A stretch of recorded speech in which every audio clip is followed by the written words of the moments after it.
Ang kwentong ito ay hango sa totoong buhay. Karanasan ito ni Inar. Taong 1956. Mount Talinis, Negros Oriental. Sa mga nagtataka mga kaermitanyo, kung bakit natigil yung upload natin doon sa main channel natin. Ito, binawalan tayong maka-upload ng 2 linggo doon sa ating channel. Kaya't yung mga video natin, iniimbak lang natin dito para kapag babalik na siya, 3 video ang ilalapag natin sa bawat araw para naman makabawi. Pasensya na, hindi ko sinasadya ang pangyayari. Pagpasya ito ni Lolo, alam niyo na kung sino siya. Kaya't ang ating kwento na muna ngayon ay patungkol dito kay Inar. Hindi natin ito natapos dahil nag-focus tayo sa bertud ng bubuyog, di ba? Kaya't ipagpatuloy natin ang yugtong ito. Yun lang. Maraming salamat. Simulan na natin to. Pagka kinabukasan, habang tulog na tulog pa rin si Inar, laking gulat ng kanyang ama nang makita nito ang halos 6 na bihag na nakapatong sa ibabaw ng mesa. Nak, saan galing tong mga to? Yun na, kakasama mo yan sa mga barkada mo. Kapag may maghahanap dito sa ating baryo na may nawawala ng mga alaga, makakatikim ka sa akin. Tandaan mo yan. Wika ng itay niya habang galit na galit ito. Nang marinig ito ni Inar, bumango naman siya sa kanyang hinihigaan. Hindi po yan galing sa masama, tay. Oo nga pala, hindi ko nasabi sa inyo na lumaban kami nila Masoy at Bandoy sa sabungan. Sakto naman eh. Sinuwerte kami. Hindi may pang-ulam na tayo ng ilang araw. Sagot ni Inar sa kanyang itay. Ibig mong sabihin, sayo yan lahat? Wika nito. Matapos nilang mag-usap, dali-dali niyang tinungo ang likod bahay nila, kung saan natutulog yung mga kaibigan niya doon sa kubo. Pagpunta niya doon, agara naman niyang ginising ang mga kaibigan niya. Bandoy, gising! Hoy! Tanghali na oh! Tulog na tulog pa kayo ni Masoy dyan. Nako, yung mga bihag natin, nabubulok na yun. Wika pa ni Inar sa mga kaibigan niya. Subalit bigla siyang napapaupo sa bangko nang maalala niya ang matandang nagbigay sa kanya ng mutya. Pagsilay niyang muli sa mga kasama niya, napamura naman siya dahil wala na yun sa kanilang hinihigaan. Ayun na naman, pinagluloko na naman siya ng mga kaibigan niya.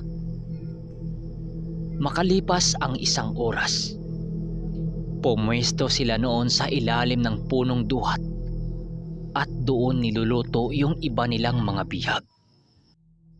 Nar, sabi ni Mang Ronald, bukas na bukas daw may magaganap na naman na sultada doon sa basketbulan.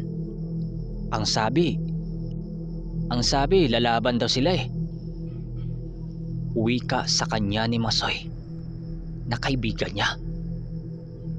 Di nga, sinong nagbigay ng permiso para magkaroon ng laban dyan?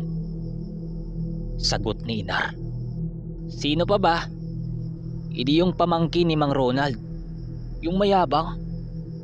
Sabat naman ni Bandoy habang panay ang pagpapalaspas nito sa niluluto nito. Maganda kung ganun. May mga panlaban pa naman tayo dun eh, kung sakaling totoo yung sinasabi nyo. Sagot ni Inar. Habang niluluto ni Bandoy ang mga bihag nilang napanalunan, may naisip ang magkaibigan. Nar, total, masarap tong pulutan natin. Ano kaya kung puntahan natin si Mang Usting? Tugon naman ni Masoy dito sa kanya.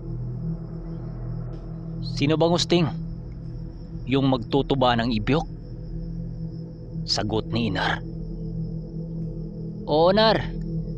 Yung si Mang Usting, dalhin nyo na lang dito kung wala siyang gagawin ngayon.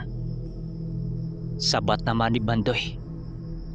Makalipas ang mga minuto, nagpunta nga silang dalawa ni Inar at Masoy sa kubo ni Mang Usting na nakatirik malapit sa sapa para bumili doon ng tuba.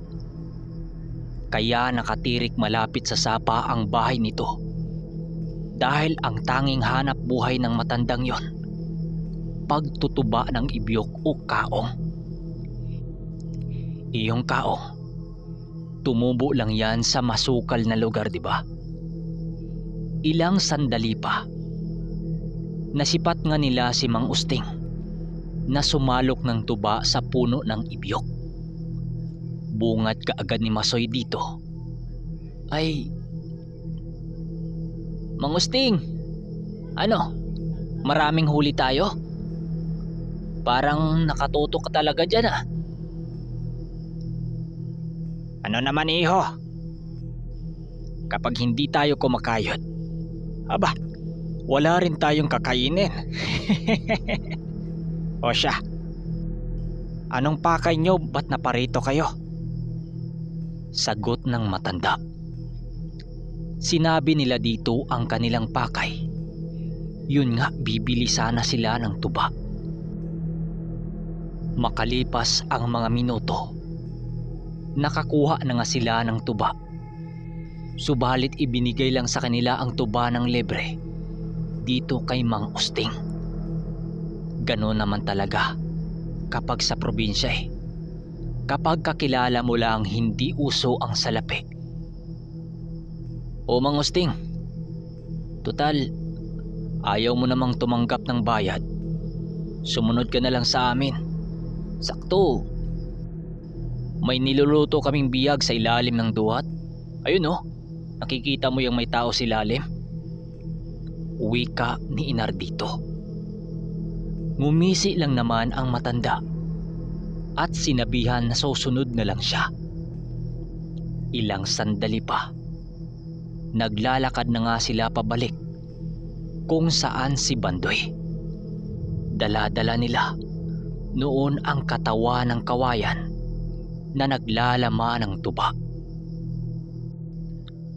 Paglapit nila kay Bandoy, bungad kaagad nito ay, "O ano na? Ang tagal nyo. Teka, hindi nyo kasama si Mang Usting?" Wika sa kanila nitong si Bandoy. "Hindi pre.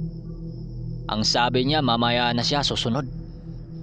Sagot naman ni Masoy. "Nako, wag mo nang asahan yung sabi-sabi na susunod na lang. Bulok na dahilan na yan." Patawa-tawa naman ni Bandoy sa kanilang dalawa. Ilang minuto pa ang makalipas. Inumpisahan na nga nila ang kanilang tagayan. Habang masayang-masaya silang nag-inuman, sipat naman nila ang sentro ng baryo, kung saan naghanda ng mga gamit ang mga tao sa basketbulan para sa laban kinabukasan. Subalit ang hindi nila napansin na yung matandang si Usting sumunod pala sa kanila. Nang masipat nila ito, dali-dali itong sinalubong ni Inar habang inayang sumali sa kanilang kasayahan. Kung hindi nyo na itatanong kung bakit ganito yung kwento na para bang wala na silang ibang ginawa kundi magsaya, mag-inuman. Dahil ayon sa pinsan ng lulo ko, ganito daw talaga sa bundok noong 1950s. Noon daw, kahit nagmamay-ari ang isang tao ng hekta-hektaryang lupain at mga tanim, ganito talaga daw yung libangan nila. Gumagala habang may dala-dalang tandang, may dalang tuba, at pupunta sa ibang baryo. Hindi gaya ngayon. Halos karamihan, ginagamit na ang mga lupain para umunlad sa buhay. Habang kasagsagan sila sa pag-inumang apat, nadapo naman ang kanilang paksa patungkol sa mga tari-tari o yung laban ng mga tandang. Ayon kay Mang Usting, may nakilala daw siya noong kabataan niya na isang ermitanyo na bumaba ng bayan taon-taon para lang uminom ng alak. Ayon dito, nakatira daw ang ermitanyong yon sa tuktok ng bundok ng Mantalinis. Bihira lang daw magpakita ang ermitanyong yon. Gawa ng piling tao lang ang nilapitan nito. Dagdag pa nito, minsan na rin siyang inaya nitong sumama sa bundok para makita din niya ang lugar na kanyang tinitiran. Nung una, pumayag daw siyang sumama dito. Subalit, biglang bumahag ang kanyang buntot nang sabihin ito kung saan bundok siya nakatira. Iyon ay ang bundok ng Murok na naroroon sa tuktok ng Mount Talinis. Kaya natakot itong si Mang Usting dahil sabi-sabi sa kanilang lugar noon na ang bundok na yon pinamumugaran ng mga aswang. So mga kaermitanyo, hanggang dito na muna ang ating kwento. Alam nyo naman, parinig ko sa inyo kung anong ingay dito. Akahiya sa inyo eh. Patuloy akong nagre-record dito tapos may nagkantahan. Hindi naman natin masita dahil alam nyo naman,